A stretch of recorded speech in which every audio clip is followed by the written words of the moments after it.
In terms of now identifying if somebody is at home, because we've still drawn the thin line, how does one go about identifying that this is actually Alzheimer's?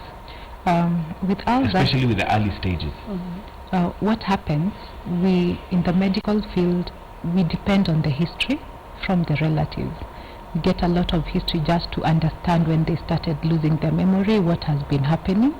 And then there's a diagnosis that can be done through the imaging, where you do a CT scan. It will not conclusively give you an answer, it's Alzheimer's.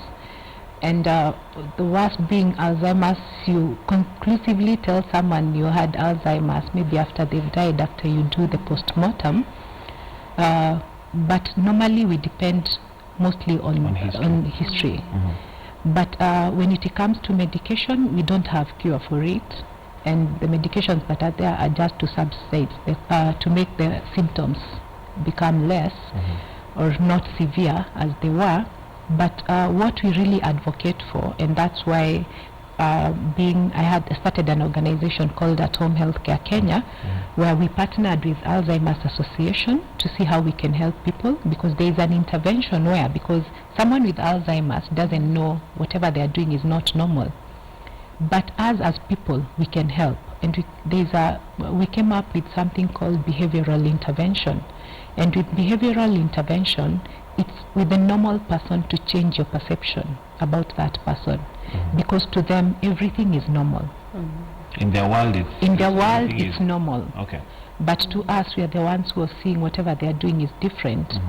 And once you do the behavioral intervention, it actually improves even the relationship between the person with Alzheimer's and the caregiver. Yes. Now, some of the symptoms that we've mentioned here, I think are extreme, but it must have a place where it starts. Yes. And those are some of the things maybe I'd want us to, for our viewers to know, so that you're aware right from the word go.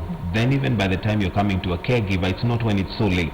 When, like her, he's already gone to a point where he's been treated for several years. So what are some of those signs that you'll identify that this may be Alzheimer's creeping in? The very early stages. In the very early stages with Alzheimer's, what happens when the brain is affected, it affects a center in the brain called hippocampus. And in the hippocampus, this is where storage of short-term memory is stored. So you'll tend to find they'll come, they've forgotten their children's name, or they keep on repeating a story. They tell you this story and then they repeat it again, like I can tell you, like they've never said it before. And when you try to tell them, you had told me this story, they'll keep on repeating it again.